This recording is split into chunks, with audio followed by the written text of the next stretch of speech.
Salam à tous, Baruch Hashem, on reprend le Chok HaEmuna. Donc, on est dans le jardin de la foi, on est le 5 Shevat, Goufo Chaviv Alav. Et chacun, en réalité, notre corps, il nous est très précieux. On est en train d'expliquer, en train de voir, Baruch Hashem, comment vivre les épreuves de la Emuna, les épreuves de la maladie, Hashem, qui nous en préserve, les épreuves de santé, avec la Emuna, avec la foi. Donc, le Rav nous avait expliqué que, a priori, on pourrait penser que l'état de santé d'une personne, c'est quelque chose qui est géré de manière naturelle. Et en réalité, il me dit non, c'est quelque chose qui est très très lié à la Hashgacha pratique, à la providence divine. Pourquoi? Yoter Mikol Advarim. Donc, plus que toutes les autres choses qui touchent un homme, les autres événements de la vie qui peuvent toucher un homme, eh ben, en réalité, on verra que dans tout ce qui est l'état de santé d'une personne, il y a une providence divine très très très particulière, plus que dans tous les autres domaines de la vie d'un homme qui va s'appliquer. D'accord? Et donc, tous les problèmes au niveau des douleurs qu'on peut avoir dans le corps, de la santé, etc., et ben le créateur, Akadosh Baruch Hu, il va s'en servir de tous ces détails de la santé pour nous faire des allusions et nous faire savoir qu'est-ce qu'on doit réparer. Et il y a plusieurs raisons à ça pourquoi la providence divine elle est très très précise au niveau de l'état de santé d'une personne et que là-bas, c'est pas du tout quelque chose de naturel, mais c'est quelque chose de très très très très providentiel. Première raison qu'on va voir aujourd'hui, on verra les autres raisons dans les prochains shiurim. Première raison, c'est parce que en réalité, plus que chez Bechol Sugia Remazim, toutes les sortes d'allusions qu'Hachem peut envoyer à un homme à travers les épreuves de sa vie pour le réveiller, comme quand par exemple Hachem va réveiller un homme par des problèmes de parnassa, que son argent, il va le bousculer au niveau de son argent, il va lui faire des épreuves dans son argent. Un homme, il peut encore rester indifférent, il peut ne pas se réveiller de ces allusions qu'Hachem va lui faire. Mais lorsque maintenant Hachem il veut faire des allusions à un homme en le secouant dans son corps ou dans son psychique, des problèmes psychiques ou du corps, des maladies mentales ou du corps, alors l'homme, il ne peut plus rester indifférent. Un homme, à ce moment-là, il est obligé de se réveiller. Et ça, on l'apprend de Eyov. Que Eyov, comme c'est marqué dans le Tanakh, dans le Nar, que lorsque maintenant le Satan, l'ange du mal, il est venu accuser pour mettre à l'épreuve et envoyer des souffrances à Eyov, voir s'il était tellement sadique que ça devant Akadosh Baruch Hu. Alors au début, le créateur, Akadosh Baruch Hu, il a dit au Satan, tu peux le mettre à l'épreuve, Eyov, dans toutes sortes de souffrances, juste ne touche pas son corps et son âme, c'est-à-dire son corps et son psychique. Et comme ça, le Satan, il a fait, il a commencé à le mettre à l'épreuve, que Dieu nous en préserve quand on lit Yov, tout ce qu'il a traversé Yov, mais il a mis à l'épreuve dans toutes sortes de choses, mais il n'a pas touché, il n'a pas mis à l'épreuve dans son corps et dans son psychique. Et donc, même quand il est arrivé des choses terribles à Yov, que ça a touché sa fortune, que ses enfants, ils sont morts, et bien malgré tout, Yov, il a su accepter avec amour les souffrances qu'Hachem lui a envoyées, jusqu'à ce que le Satan, il est revenu devant Hachem, l'accusateur, il est revenu devant Hachem, il a dit, OK, tu me dis que c'est tellement sadique que ça, laisse-moi maintenant toucher un petit peu à sa chair. Laisse-moi maintenant un petit peu Hachem, donne-moi l'autorisation de le toucher dans la maladie. Et on va voir comment il va tenir dans les épreuves ou pas, Iov. Et à ce moment-là, qu'est-ce qui s'est passé? C'est-à-dire que lorsque maintenant, eh ben, il a reçu justement cette autorisation-là et qu'il l'a touché dans sa chair, il l'a mis à l'épreuve, eh ben, on voit qu'en réalité, le Satan, il a voulu dire, regarde, les épreuves, elles sont pas encore tellement grandes tant que je ne l'ai pas touché dans sa chair. Mais dès que maintenant, la Midatadine, la tribu de rigueur, il a donné l'autorisation que le Satan, il a pu lui envoyer la lèpre, il est devenu lépreux. Shechin, c'est la lèpre ou c'est les ulcères, j'ai oublié. En tout cas, dès qu'il a touché dans sa chair, à ce moment-là, on a vu que Yov, il ne pouvait plus tenir dans les épreuves. Shechin, c'est les ulcères. Il ne pouvait plus tenir dans les épreuves. Il a commencé à se poser des questions sur Hachem, à en vouloir à Hachem. Mais en tout cas, ce qui est important pour nous, qu'est-ce qu'on apprend ici? C'est qu'en réalité, les souffrances que Dieu nous en préserve, qui touchent le corps d'un homme dans la maladie, ou le psychique dans la santé mentale de l'esprit d'un homme, ce sont les choses qui sont les plus dures dans la vie d'un homme dans lequel il peut être mis à l'épreuve que Dieu nous en préserve. Et c'est quelque chose qui ne demande pas d'explication. On sait tous que dès qu'un homme il est malade, que Dieu nous en préserve, alors on ne ressent plus le goût de la vie, on perd tout le goût, tout le temps, toute la douceur de la vie, elle s'évapore. Et même si une personne, elle a beaucoup d'argent, même si elle a beaucoup de biens autour d'elle dans sa vie, eh ben, il se rend compte qu'en réalité, eh ben, ça ne lui sert à rien quand il est malade. Une personne qui est malade, il voit qu'il perd sa joie, que Dieu nous en préserve. Et même si l'ami il a des biens, plus une personne elle peut être riche et elle est malade, plus elle peut accentuer, que Dieu nous en préserve, son sentiment de désarroi. Parce qu'il voit qu'il a tout le bien du monde autour de lui. Il a une tonne d'argent, plein de biens matériels, etc. Et il ne peut pas en profiter parce qu'il est malade. Et en particulier quand c'est des maladies du psychique, de l'esprit, ou des fois les personnes qui sont malades mentales, que Dieu nous en préserve, ils peuvent préférer mourir que vivre. Hein, exemple, chacun il peut avoir des exemples, que Dieu nous en préserve en tout cas. Et donc, c'est ce qu'on a l'habitude de dire dans la bouche du monde entier, Aïkar Zabriou, l'essentiel, c'est la santé. L'essentiel qu'on ait la santé. Et donc, on peut comprendre maintenant, c'est la première raison qu'on a vue aujourd'hui, pourquoi l'état de santé d'une personne, il va servir à Akadosh Baruch Hu pour réveiller un homme plus que toute autre chose. Parce que là-bas, un homme, il est obligé de se réveiller. Les souffrances qui touchent le corps d'un homme ou la santé mentale d'un homme, elle l'oblige à se réveiller, elle l'oblige à réfléchir sur sa vie. Que Dieu nous préserve de ces souffrances-là, qu'on puisse faire tous les jours une bonne des doutes, de Hachem, et se réveiller par nous-mêmes qu'avec des sourires du Créateur et qu'on rende des sourires à Kadosh Baruch Hu. On continue avec le sévère, le jardin des louanges. Toda Neged Gaava. Le remerciement, c'est un remède à l'orgueil. La pleurnicherie, mes amis, c'est la racine de tout le mensonge, de tout le mal de ce monde-là et de tout l'orgueil de ce monde-là. Quelqu'un qui est insatisfait, qui pleurniche, qui se plaint. Par contre, le remerciement, c'est tout le contraire. C'est pourquoi le remerciement, il va effacer, comme on va voir aujourd'hui, il va effacer à l'intérieur de nous-mêmes une personne qui va travailler le remerciement, ça va le nettoyer de tout le mensonge, de tout le mauvais penchant, de tout l'orgueil. Comment on voit ça? Premièrement, le remerciement, il va nettoyer, il va nous effacer à l'intérieur de nous tout le mensonge. Comme c'est marqué dans Sefer Amidot, comme Mashiach Tzidkenu, il va venir d'Hachem aujourd'hui, merci Hachem, alors il va s'annuler tout le mensonge du monde avec Mashiach Tzidkenu. Parce qu'il n'y aura plus de Yetzer Hara, nous dira Rabbi Nachman de Breslev. Ah, maintenant, avec ce qu'on a expliqué, on peut comprendre que c'est quoi qu'il n'y aura plus de mensonge, qui va annuler le mensonge. Parce que le plus grand des mensonges qu'il y a dans le monde jusqu'à aujourd'hui, jusqu'à la venue du Mashiach, c'est qu'un homme, il se plaint, qu'un homme, il est en train de s'auto-culpabiliser, qu'il sent qu'il est insatisfait de sa vie. Et ça, c'est le plus grand des mensonges, que tu ne désires pas ce qu'Hachem, il veut, alors qu'Hachem, il veut ce qu'il y a de mieux pour toi.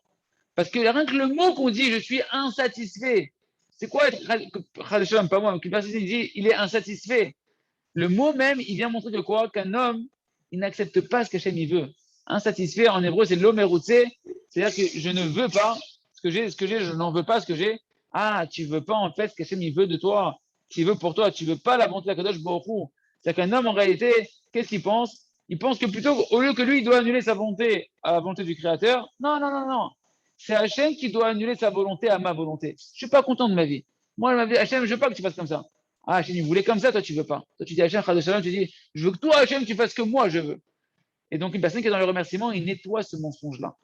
Deuxième chose qu'on va nettoyer, on a dit, c'est le Yetzer Hara, le mauvais penchant.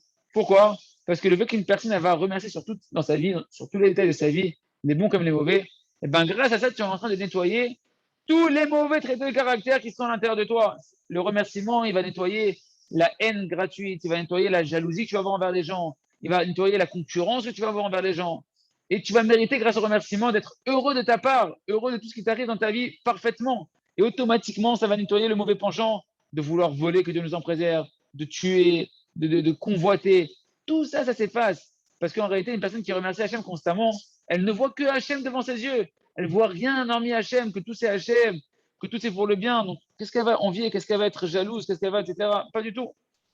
Donc, si tout est pour le bien et que rien ne lui manque, en réalité, parce qu'il est Saméa Bechelko, il est heureux de ce qu'il reçoit d'Hachem, pourquoi il ferait des mauvaises choses? C'est pourquoi un homme qui, à la fois, que si jamais il lui manque de l'argent, eh ben, c'est ce qu'il y a de mieux pour lui pour l'instant, alors c'est sûr qu'il ne va pas arriver à voler, parce qu'il est heureux, il est content qu'Hachem il veut comme ça pour lui. Il l'accepte, il dessinera, et donc il ne volera pas, il ne convoitera pas, il ne jalousera pas. Et c'est pareil pour toutes les épreuves de la vie d'un homme. Dès qu'il va accepter en fait ces épreuves avec Emouna, que ça vient d'Hachem, et que c'est pour son bien, automatiquement ça va nettoyer son Yetzer Hara. Troisième chose qu'on a vu que le remerciement il va faire, une personne qui travaille de remercier Hachem constamment, ça va effacer son orgueil. Parce qu'un homme qui remercie surtout, il va effacer tout le Yetzer Hara de l'orgueil, parce qu'automatiquement, quand tu remercies Hachem, tu es dans une dimension où tu vois que tout est pour le bien et tu n'as plus d'orgueil. Parce que c'est quoi l'orgueil?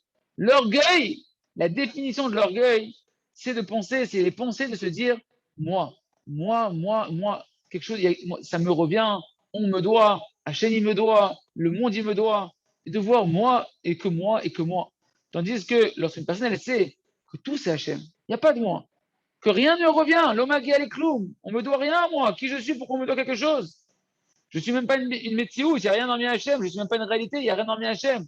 Alors cette personne-là, elle n'a plus d'orgueil, parce qu'elle a effacé son ego personnel, qu'elle a annulé dans la Kadosh Baruch Hu, et ça, on le fait essentiellement en remerciant Hachem pour tout ce qu'on réussit à faire, et même pour ce qu'on ne réussit pas à faire, en voyant Hachem de tout part. Il y a Ratsan Sheniske d'être toujours dans le remerciement, et de pouvoir effacer l'orgueil, le Yetzer Hara, et qu'est-ce qu'on a dit? L'orgueil, le Yetzer Hara, et le mensonge, Hachem. On continue avec faire à travers champs et forêts pour faire notre heure d'une bonne doute minimum tous les jours, Batachem.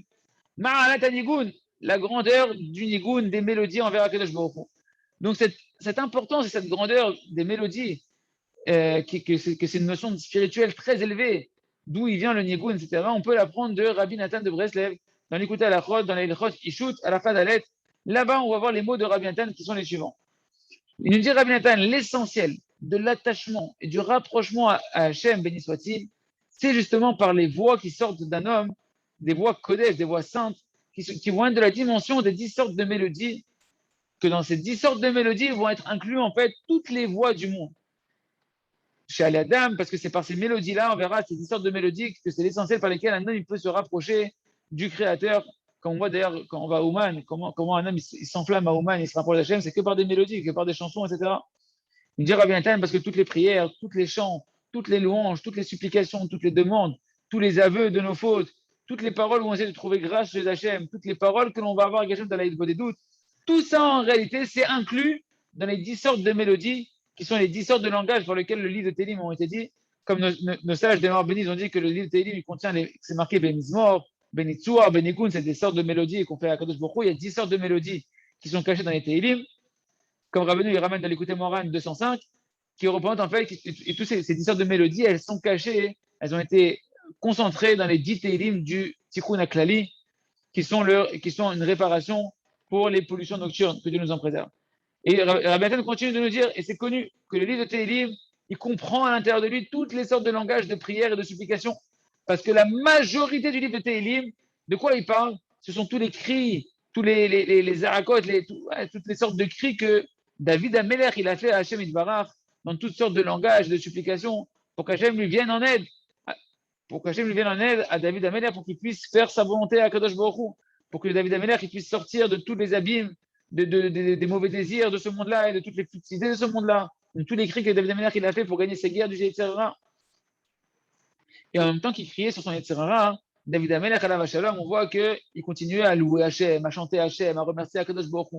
Et donc tous les Télim, en réalité, ce sont des chemins que David Ameler a tracés, des sentiers saints qu'il a tracés dans le Sefer de Télim, qui sont en réalité ces 10 sortes de mélodies, les 10 sortes de langages par lesquels les Télim ils ont été dits, le Télim a été dit, qui contiennent à l'intérieur d'elles en fait toutes les supplications, toutes les chants et les louanges que tout le Ham Israël ils diront depuis toujours jusqu'à la fin des temps. David Ameler il nous a caché le chemin de comment chanter à Hachem, comment parler à Hachem, comment crier à Hachem dans les Télim. Et c'est ça, et c'est par cela qu'on peut faire l'essentiel de notre rapprochement à Hachem Itbarach, comme il a dit Rabbi Nachman de Breslev d'écouter Moharan, enseignement numéro 84, dans le Tignana, dans la deuxième partie d'écouter Moharan. Il a dit Rabbeinu, Itkarmu, toute l'écoute, Israël, Hachem Itbarach. L'essentiel du rapprochement et de l'attachement de chacun des Bnei Israël à Hachem, béni soit-il, c'est comment on fait pour essentiellement s'attacher à Hachem et se rapprocher d'Hachem, ou à l'aider de Tfila. C'est par la prière. Par la prière, mes amis, l'essentiel du rapprochement à Hachem dans la génération jusqu'à la venue du Mashiach, c'est par la prière. Il se trouve donc conclu, Rabbi Nathan, que l'essentiel du rapprochement et de l'attachement à Hachem Itbarach, c'est par la dimension des voix saintes, des chants et des louanges et des remerciements et des prières et des supplications et des nigunim, des mélodies qui sont en réalité tout ça contenues dans les 10 sortes de mélodies que grâce à ça, c'est l'essentiel du rapprochement d'Israël à son Père qui est dans le ciel. Et donc, c'est la suite de ce qu'on avait vu hier, de le grand étonnement que l'on a de voir que la tfila aujourd'hui, elle est faite d'une manière monotone, sans chanter, sans louer à Kadosh Baruch Hu, alors qu'en réalité, on n'est pas conscient que c'est elle qui est l'outil le plus puissant pour nous rapprocher d'Hachem, pour nous faire connaître Kadosh Baruch Hu. Donc, il est important qu'on se renforce de chanter nos brachot, chanter notre Torah, chanter notre Amida, chanter notre écouter de Philot, nos Tehilim. Constamment, on est en train de louer à Kadosh Baruch Hu d'Hachem pour pouvoir se rapprocher de lui toujours un peu plus d'Hachem. On continue avec le jardin de la sagesse. Faire un nouveau départ meilleur que le précédent. Il y a en réalité dans la force du renouvellement de faire un nouveau départ, dans ce conseil-là, une force extraordinaire.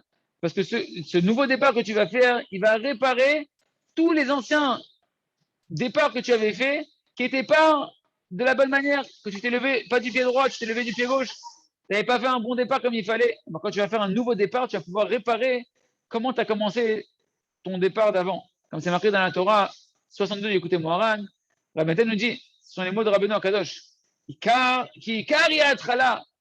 L'essentiel, c'est le commencement. Comment tu commences tes choses? Tout va d'après le commencement. C'est pourquoi une personne, elle doit constamment faire un nouveau début. Un nouveau départ, constamment se refaire un nouveau départ. Parce que peut-être que quand tu avais fait ton premier départ dans la journée, il n'était pas comme il fallait. Alors, si le départ, il n'est pas comme il faut, tout le service divin qui va aller derrière dans la journée, il ne va pas être comme il faut. Parce que tout continue, tout va d'après le départ. Quand tu jettes un objet, comment tu l'as jeté au début, il va prendre une direction, il va continuer cette direction-là. C'est pourquoi il faut à chaque fois faire un nouveau départ, me dira Benoît Kadosh. Et mettre dans ce nouveau départ toute la force et tout l'enflammement que tu peux, avec en renouvelant ton énergie dans ce nouveau départ, pour servir à Kadosh Baruch Hu d'une nouvelle manière, encore une fois.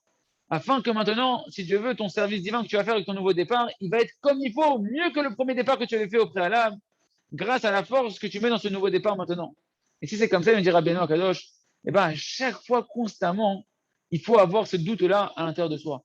Peut-être que le départ que j'ai fait il y a quelques minutes ou il y a une heure, il n'était pas suffisamment comme il fallait. Viens, je fais un nouveau départ maintenant pour remettre encore plus d'énergie et relancer une nouvelle trajectoire qui va être encore plus juste, plus forte, qui va me permettre d'aller encore plus loin. C'est ce qu'on appelle faire un nouveau départ constamment pour pouvoir mieux avancer. Et donc, le principe général qui ressort des paroles de Rabbeinu Akadosh, fin de citation, c'est que tout va d'après le début. Si le début, il était bien, alors, comme on dit, tu t'es levé du pied droit, alors tout va bien. Mais si maintenant, le début, il n'était pas bien, tu t'es levé du pied gauche, alors tout va tordu dans la journée.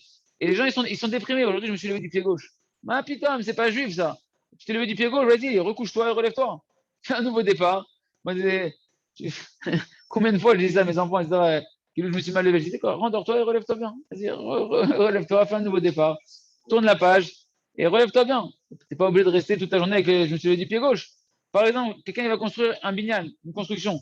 Si la première, tu veux construire un building, si le premier étage, la première rangée de pierres que tu vas mettre, tu ne la mets pas comme il faut, que tu 1 millimètre, tu te décales d'1 millimètre l'agencement des pierres de la première rangée, tu le sens pas, tu dis c'est rien, 1 millimètre, c'est rien du tout. Mais quand tu vas déjà arriver à la 10e rangée ou au 10e étage, tu vas voir comment le mur il va déjà commencer à devenir tordu. Que ce petit millimètre du départ à la base, il était imperceptible. Mais au final, dès que tu vas monter, il va grandir. Donc tout va mâche d'après le début. D'accord. Et si le début il est bien, alors tout ira bien. Et ça, c'est vrai pour toutes les choses de la vie d'un homme, en réalité, matérielle et spirituelle. Tout va d'après le début. C'est pourquoi chacun il doit penser à l'intérieur de lui-même. Comment je suis arrivé là où j'en suis arrivé? Pourquoi je suis tellement loin de la perfection? Tout simplement, mon ami, parce que en réalité, ton départ, il n'était pas comme il fallait. Alors, qu'est-ce que tu vas faire? Ah, t'es foutu? Pas du tout. Tu fais un nouveau départ. Tu fais un nouveau départ. Tu dis, je commence maintenant, comme si je viens de commencer pour la première fois. Et tu commences maintenant, mais maintenant, tu vas commencer avec plus d'énergie. Et ce ne sera pas le même départ que ce que tu avais fait au préalable. Parce qu'à l'époque, tu n'avais pas les mêmes connaissances, tu n'avais pas acquis la même sagesse. Maintenant, tu vas faire un nouveau départ d'un endroit qui est meilleur qu'au préalable. Il s'est passé du temps, tu as accumulé des notions à l'intérieur de toi. Donc, tu veux faire un départ qui va être encore plus énergique et plus fort que le précédent. Parce que maintenant, tu connais beaucoup plus de choses et tu sais de quoi faire attention, plus qu'au préalable. Tu sais approcher les choses d'une meilleure manière. Donc, tu vas faire un départ qui va être beaucoup plus fort et beaucoup plus chazak. Et comme on dit, il n'y a pas de quelqu'un qui est chacham, il n'y a pas de sage comme celui qui a été mis à l'épreuve. Les épreuves, ça aiguise un homme. Donc à chaque fois que tu vas tomber, tu as eu des épreuves, tu es tombé, quand tu te relèves, tu ne te relèves pas de la même manière. Tu te relèves avec une expérience qui est nouvelle, tu peux faire tu peux te relever de manière beaucoup plus puissante qu'au préalable. Et ainsi de suite. Le d'après cette parabole-là, on peut comprendre que lorsqu'un homme il fait un nouveau départ, c'est comme si maintenant qu'il remettait en fait dans notre construction, d'accord, et ben, une nouvelle rangée de pierres bien plus forte. Tu as démoli. Ok, une fois mon fils il avait fait une construction de l'arche de Noé en Lego, on lui a cassé, il était en pleurs à la maison. J'ai dit mon fils, mais refais-la, tu vas voir, tu vas la faire encore mieux et plus rapidement. Et BMX, il a fait un nouveau départ, il a reconstruit, je suis parti à la semaine où je suis revenu, une arche de Noé, 10 fois mieux. Parce qu'il avait déjà appris à faire une première fois, et la deuxième fois, il l'a fait beaucoup mieux. D'accord, ben, c'est ça le secret du nouveau départ. Et tu vas faire les choses encore mieux si tu fais un nouveau départ. Et ainsi, un homme, au final, à la fin de chaque. Un homme, il peut réussir à finir à faire un nouveau départ tellement bien, à la force de faire de nouveau départ, il va faire un départ tellement parfait que grâce à ça, il pourra terminer sa construction et faire une construction spirituelle extraordinaire, merveilleuse. Hachem Yerason, Hachem nous donne la force d'écouter Rabbi Nathan, Rabbi Nachman de Breslev, d'avoir la timimout, la simplicité et l'intégrité, de faire constamment des nouveaux départs et de ne pas tomber dans la vieillesse, etc. Dire c'est foutu, je me suis mal levé, j'ai mal commencé, on ne pourra pas changer. Non, faire un nouveau départ jusqu'à réussir à arriver à construire ce qu'on doit construire comme il faut. On continue avec Or Hadash, la nouvelle lumière. Tachlit ha'adam, le but d'un homme dans sa vie. Donc on a dit de la même manière, les hommes et les femmes, ils se doivent de fixer pour eux un moment conséquent dans leur journée pour se travailler et acquérir la qualité de la émouna, de la foi. Parce que la foi, mes amis, comme on l'a compris, c'est le but de toute la création entière, comme c'est marqué en long et en large dans le livre Le Jardin de la foi. Et en réalité, toute la vie d'un homme, eh ben, elle va se refléter à l'image de la foi d'un homme.